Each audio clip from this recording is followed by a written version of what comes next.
Selam alaikum rahmatullahi wa barakatuh. Ja sam Sutka Selimović, El Baravi, koja živim već u Gaza 33 godine. 33 godine je bilo rata i svega se je dešavalo, ali sad što se je desilo za ova 2 mjeseca, to ne može da se kaže riječima, taj užas i sve što smo proživjeli, ja i moja porodica, moja kćerka, moja snaha i moji unučadi. Mislili smo da nećemo da ostanemo živi. Nismo vjerovali šta se dešava, ali hvala Bogu, naša safara sa našim ambasadorom, Sabitom, sa momcima iz Egipta, jedan se zove Tamir, jako su stali u nas, pomogli su nam kao da smo mi njihova porodica, njihova djeca stvarno, i tako je to, jesmo mi njihova porodica i djeca. I naša Bosna, i naša bosanska ambasada i naša majka bila tu s nama da nam pomogne.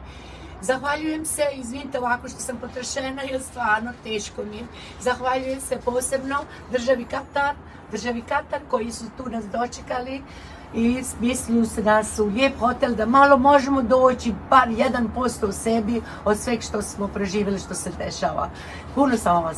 Puno sam vam svima zahvalna u ime mene i moje porodice. Ja imam